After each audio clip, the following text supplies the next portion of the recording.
तो आत्मा अपने गुरु के चरणों में अरदास करती है, हे मेरे सतगुरु, मेरी नैया को पार करो।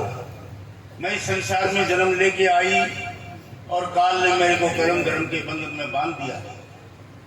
मैं अपने आप को भूल गई, अपने परमात्मा को भूल गई और 5 ठग मेरे पीछे लगा दिए, मन पापी मेरे पीछे लगा दिया और मैं माया के जाल में उलझी हुई। आप ही कृपा करें, अपने सत्संग में बुलाएं और मेरी नैया को पार करें। तो सतगुरु बड़ा दयालु होता है, जिसको बख्शीश होती है, जिसका उद्धार करना चाहते हैं उसको अपने सत्संग में बुलाते हैं, उसको नाम शब्द की डोर पकड़ा के अगम इनामी में खींच लेते हैं, तो जीव का उद्धार हो जाता है। इसलिए बोले है, पूजो चाहे देवी और देवा, पर काल ना छोटे बिन गुरु की सेवा। कितने भी सत्संगी क्यों न हो, यदि वो गुरु का नाम छोड़ के देवी देवताओं की पूजा करता है या कर्म धर्म करता है या तीर्थ व्रत करता है, मोक्ष नहीं मिलेगा, मुक्ति नहीं मिलेगी, उद्धार नहीं होगी। इसलिए एक जगह और भी बोले है, अपने गुरु को छोड़ के जो जन कहीं भी जाए, स्वर्ग बेचारा क्या करे नहीं नरक में। अपने गुरु को छोड़ के जो किसी और पास मुंह कर लेता है, तो कहते हैं स्वर्ग के अंदर तो क्या बात है, नरक में भी उसको जगह दी। तो इसलिए अपने संतों का, अपने गुरु का सत्संग करे, बताए नाम का सिमरन अभ्यास करे, अपनी आत्मा को 6 चक्रों से निकाले, 9 द्वारों से निकाले और ऊपर शब्द के साथ में जोड़े। शब्द बिना सुरती आंधनी कहो कहाँ के जाए, द्वार न पाए शब्द का फिर भटका खाए। ये सुरत शब्द के बिना अंधी है, आंखें बंद करते हो अंदर अंधेरा है, क्योंकि अभ्यास नहीं किया। इसलिए ये तो इन 6 चक्रों के अंदर फिरती रही मन के साथ।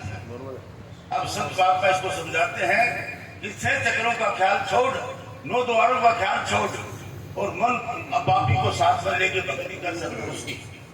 जब तू अदर में चढ़ के ब्रह्म के अंदर जाएगी तो मन जो है ब्रह्म से आया हुआ है और ये ब्रह्म के अंदर चला जाएगा, तेरी गांठ खुल जाएगी और तू पागल में जाकर के अपने रूप को पहचानेगी कि मैं तो आत्म स्वरूप हूं, मैं शरीर नहीं हूं।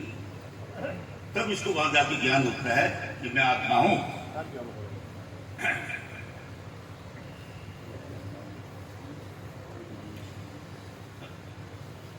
इसलिए प्रेमी सज्जनों, ये इस जीव को जन्म मरण का रोग लगा हुआ है जुगों जुगों से।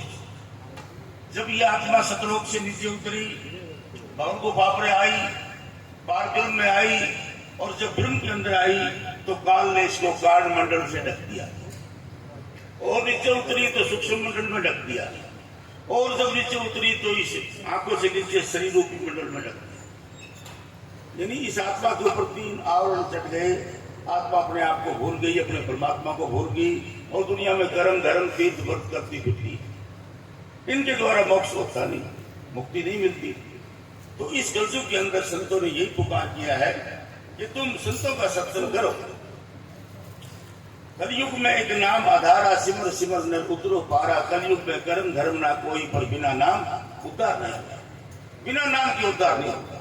आत्मा नाम के घर से आई है, परमात्मा के घर से आई है। ना ये ब्रह्मा की अंश, ना विष्णु की अंश, ना शिव जी की, ना रामचंद्र की, ना कृष्ण की। ये तो सत्पुरुष की अंश है जो कि 4थे लोक के अंदर रहता है, जो जन्म मरण से न्यारा है।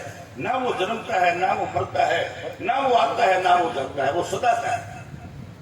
उसकी अंश हमारी आत्मा है। लेकिन आज इसका हाल देखो, किस प्रकार दुनिया में घूम रही है, कर्म धर्म कर रही है, तीर्थ व्रत कर रही है और अपने जन्म को बर्बाद कर रही है। अगर संतों के सत्संग में जाए तो उसको वो ज्ञान बख्श दे, नाम के साथ जोड़ के इसको अपने घर बुला ले। धन धन सतगुरु।